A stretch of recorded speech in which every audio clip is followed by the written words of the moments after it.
जयन्तिपुर स्टेडियामखौ दिनै एमएलए बिश्वजित फुकना बेखेवबाय। गलाघाट जिल्लानि उरियामघाट रंजाली नोगोर सरुफोथार बियाबनि एमएलए बिश्वजित फुकना गोदानै लुनानै होनाय स्टेडियामखौ दिनै एमएलए बिश्वजित फुकना गावनि आखाइजोंनो बेखेवो। बे बेखेवनाय हाबाफारियाव एमएलए बिश्वजित फुकनजों लोगोसे BKWACनि EM प्रदीप स्वर्गियारी, गलाघाट जिल्ला परिषदनि CEO धीराज दास, धनसिरि महकुमानि SDO Syed Bajbir Sabani, BDO Thomas Das, Golaghat जिल्ला BJPनि आफादगिरि देबप्रदीप बरा, बरफोथार म्युनिसिपालिटिनि मासिगिरि सन्जीब कुमार बरुवा, गलाघाट जिल्ला एबसु, बर' थुनलाइ आफाद, आइजो अनसाय आफाद आरो गुबुन गुबुन दैदेनगिरि आरो रायजो राजाफोरा बाहागो लायो। स्टेडियाम बेखेवनायनि उनाव सिलौनिजान आरो रेंमा बर' फुटबल FCनि गेजेराव दिन्थिफुं महरै फुटबल बादायलायनायबो जायो। बे बेखेवनाय हाबाफारियाव बाहागो लानानै खौरांगिरिफोरनि सिगाङाव मा बाथ्रा बुंखो आबुङै मोनथिनानै लानि फै। जोंनि थाखाय दिनै मोनसे गोजोनथाव बाथ्रा।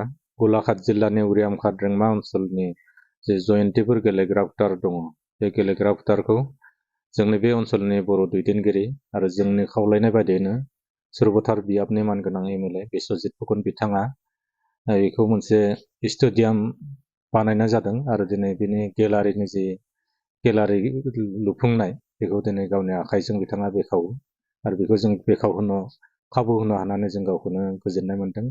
आं मिजिंथियो जे बे ओनसोलनि बर' लाइमोन आरो गुबुन गुबुन हारिनि फरायसाफोरा जिहेतु गेलेनायाव गोबांथार आखा-फाखा थानायखौ जों नुनो मोनो आरो बेनि गेजेरजों जोंनि फरायसाफ्रा लाइमोन गेलेग्राफ्रा गावनि गेलेनायखौ जौगाहोनाय आरो गावनि देहाखौ जोथोन लानाय बा गोबां साख्रि बाख्रियाव दावगालांनो थाखायबो बे गेलेग्रा फोथाराव गावनो एक्सारसाइज खालामनानै बा गाव गेलेनानै जौगाहोनो हागोन होननानै आं मिजिंथियो आरो बेखौ जों मावफुंनो हानानै दिनै थोजासे गोजोननाय मोनो। जों एमएलए बिथांखौ साबायखर होयो आरो दिनैनि हाबाफारियाव एमएलएजों लोगोसे जोंनि गलाघाट जिल्ला परिषदनि chief executive member Dhiraj Das आरो धनसिरि साब डिभिजननि SDO सिभिल सैयद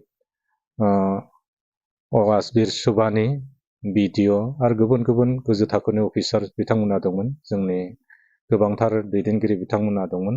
आं मिजिंथियो बे गेलेग्रा फोथारखौ जिहेतु आरोबाव दंबोयो, दिनै बिथाङा फ्राय 50 लाख रांनि लुफुंनानै होदों आरोबाव गेलेरिजोंहा बेवहाय नांबावगोन गोबां बेयाव माखासे सुबिदा नांबावगोन, बेफोरखौबो उननि समाव बिथाङा मावफुंनानै होनाय बाथ्रा जोंनो बुंदों। आं मिजिंथियो उननि समाव जों बे खाबुखौ लानो हागोन।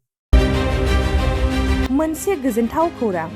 क'क्राझार सहरनि JD र'डजों नांजाबनाय सुदेमपुरि गांजिमा बाजाराव थानाय आइ आफा मेडलाइफ BM हस्पिटालाव बेराम सोखानो हानायनि गोबां खाबु दं। आइ आफा मेडलाइफ BM हस्पिटालनि फेसिलिटिफोरानो जाबाय medical laboratory, pharmacy, paediatrics, medicine, gynaecology, dental, urology, dental X-ray, play area, X-ray, sonography, OT, ICU, NICU एबा PICU आरो आइ आफा मेडलाइफ BM हस्पिटाला 24 घन्टा जेब्लाबो खुलायै थागोन। लांलाय लाबोनायनि एम्बुलेन्सआबो मोजाङै सार्भिस थागोन। ओनसोलनि सुबुंफोरा बेराम आजारफोरजों भुगिनानै थाना दंब्ला थाबैनो नोंथांनि देहाखौ फाहामथाय लानो क'क्राझार सहरनि सुदेमपुरि गांजिमा बाजाराव थानाय आइ आफा मेडलाइफ BM हस्पिटालाव गोख्रैनो फाहामथाय लाफैनो हागोन।